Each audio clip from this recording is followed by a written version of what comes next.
এই অবস্থার মধ্যে পড়তে হলো কোন প্রেক্ষাপটে, মানে কখন থেকে আসলে এই অবস্থা শুরু হলো, কেন মানুষ এভাবে রাস্তায় নেমে আসলো, এত মানুষ রাস্তায় নেমে আসলো যে নিয়ন্ত্রণের বাইরে চলে গেল, মানে সেই প্রশ্নগুলো যদি একের পর এক জিজ্ঞাসা করতে থাকি তাহলে এটা শুরুটা কোথায়, কেন এরকম অবস্থা শুরু হলো? এই 1500 মানুষ হত্যার ঘটনা ঘটলো সেখানে পুলিশকে আমরা যে ভিডিওগুলোতে দেখলাম, পুলিশ ভ্যানে পোড়ানো হচ্ছে, পুলিশ ভ্যান থেকে লাশ ফেলা হচ্ছে, এই যে ঘটনাগুলো দেখলাম সেই ঘটনাগুলোকে নিয়ে আপনারা বিশ্লেষণ করেন? আমি এগুলোর আসলে অ্যাজ এ লয়ার হিসেবে এগুলোর প্রমাণ চাই যেটা নিয়ে আমি আর্গুমেন্ট করতে পারি। আমি যদি তর্কের ক্ষেত্রে ধরে নেই যে অনেক মানুষ মারা গেছে, সেটা বাংলাদেশ আওয়ামী লীগের নেতাকর্মী, সাধারণ মানুষ, পুলিশ, জঙ্গিরা বেঁচে গেছে।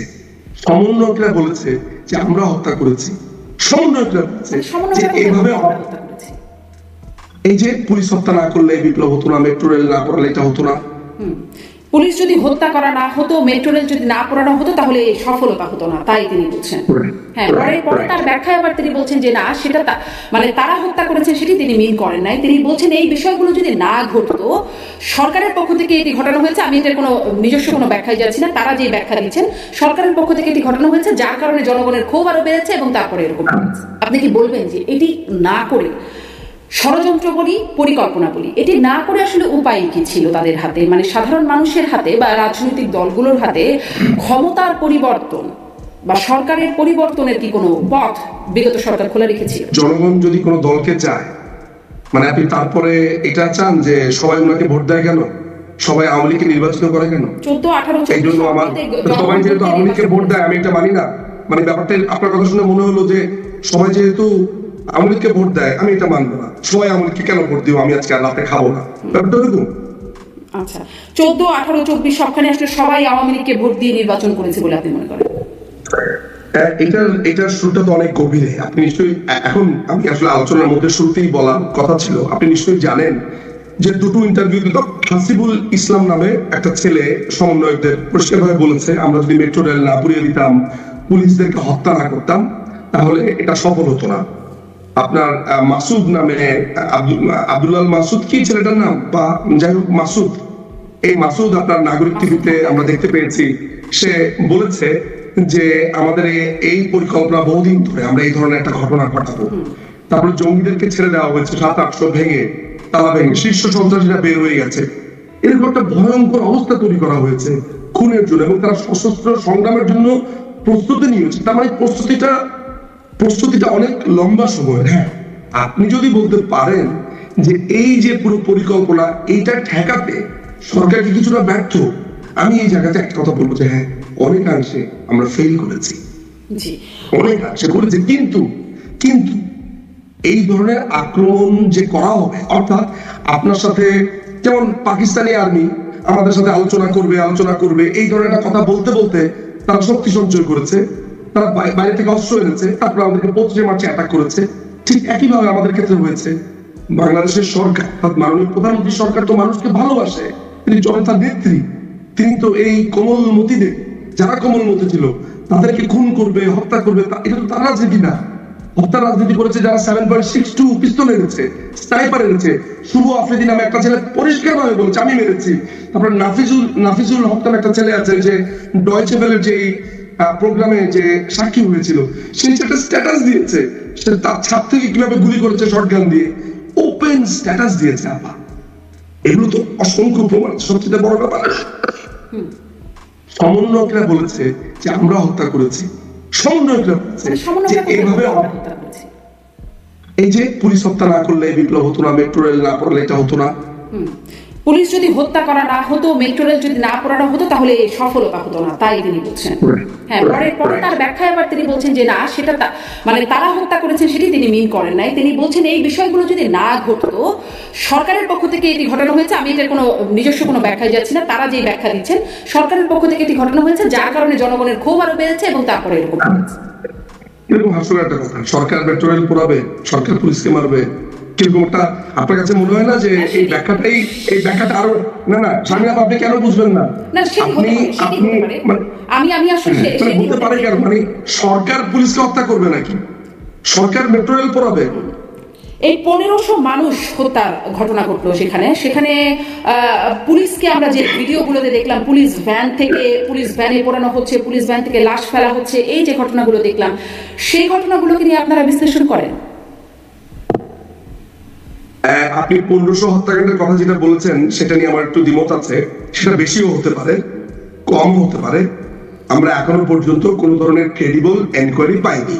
আমি মোটামুটি রয়টার্সের একটা প্রতিবেদন দিয়েছিলাম, অ্যারাউন্ড বলছে তারা। রয়টার্স যে প্রতিবেদন দিয়েছে, আমরা সেই প্রতিবেদনটা তারা কিসের ভিত্তিতে দিয়েছে, কিভাবে তারা তথ্য সংগ্রহ করেছে, তাদের ডাটা কালেক্ট করবার পদ্ধতিগুলো কি ছিল, কতজন লোক নিয়োজিত ছিল, আমরা অনেকগুলো স্বতঃসিদ্ধ পদ্ধতির কথা জানি, কোন কোন অ্যাপ্লাই করেছে, কখন এসেছে, সেগুলোর কাজ কি, রেজাল্ট কি, ডাটা কোথায়, এগুলো আমরা কিছুই জানি না। ফলে রেডিওতে বলছে দেশে খাবার নাই, তাই দেশে খাবার নেই, ব্যাপারটা ওরকম আমি মানতে চাই না। আমি এগুলোর আসলে অ্যাজ এ লয়ার হিসেবে এগুলোর প্রমাণ চাই, যেটা নিয়ে আমি আর্গুমেন্ট করতে পারি। আমি যদি তর্কের ক্ষেত্রে ধরে নেই যে অনেক মানুষ মারা গেছে, সেটা বাংলাদেশ আওয়ামী লীগের নেতাকর্মী, সাধারণ মানুষ, পুলিশ, জঙ্গিরা বেঁচে গেছে। জঙ্গিরা হত্যাকাণ্ডের শিকার হয়েছে বলে আমার মনে হয় না। তারা রাষ্ট্রক্ষমতা দখল করেছে এবং এগুলোর বিচার হওয়া উচিত। তারা রাষ্ট্রক্ষমতা দখল করেছে, সেই কারণে আমরা আন্তর্জাতিক আদালতে গেছি। আপনি বলছেন যে ষড়যন্ত্র, মানে এটা অনেক আগের থেকেই চলছে। আসলে যদি এটা ষড়যন্ত্র হয়, এখন তো আসলে ষড়যন্ত্র না, সবাই প্রকাশ্যেই বলছে হ্যাঁ আমরা এটার মানে সবাই এটার বরং ক্রেডিট দাবি করছে যে এটার সাথে আমরা ছিলাম, বড় বড় রাজনৈতিক দলগুলো সবাই বলছে কে কার চেয়ে বেশি এটার সাথে সংযুক্ত ছিল, সেরকম একটা দাবি আমরা দেখতে পাচ্ছি। সেখানে আপনি কি বলবেন যে এটি না করে, ষড়যন্ত্র বলি, পরিকল্পনা বলি, এটি না করে আসলে উপায় কি ছিল তাদের হাতে, মানে সাধারণ মানুষের হাতে বা রাজনৈতিক দলগুলোর হাতে ক্ষমতার পরিবর্তন বা সরকারের পরিবর্তনের কি কোনো পথ বিগত সরকার খোলা রেখেছিল?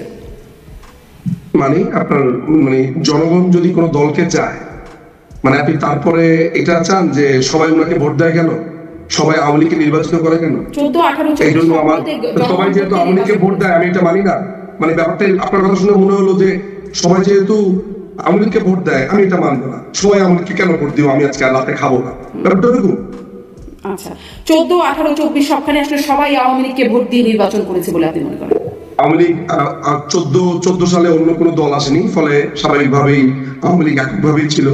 24-এ আসেনি, এককভাবেই ছিল।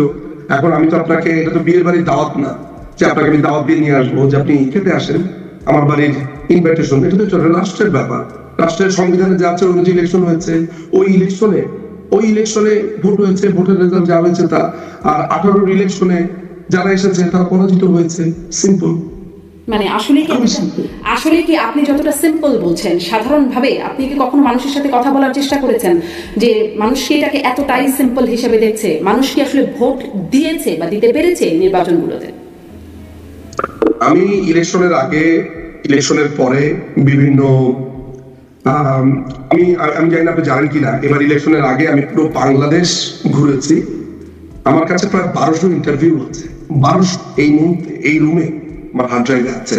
চাইলে আমি আপনাকে ব্যক্তিগতভাবে দেখাতে পারি আমার এই কথা সত্যতার জন্য।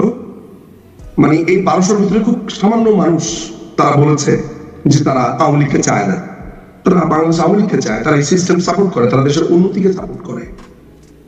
এবং আমার কাছে যে ভাইবটা আছে, হ্যাঁ বিরুদ্ধ মতামত আছে, অনেকে বলছে যে না এককভাবে ভোট হচ্ছে, সরকার ভোট করতে দিচ্ছে না, এরকম বলেছে।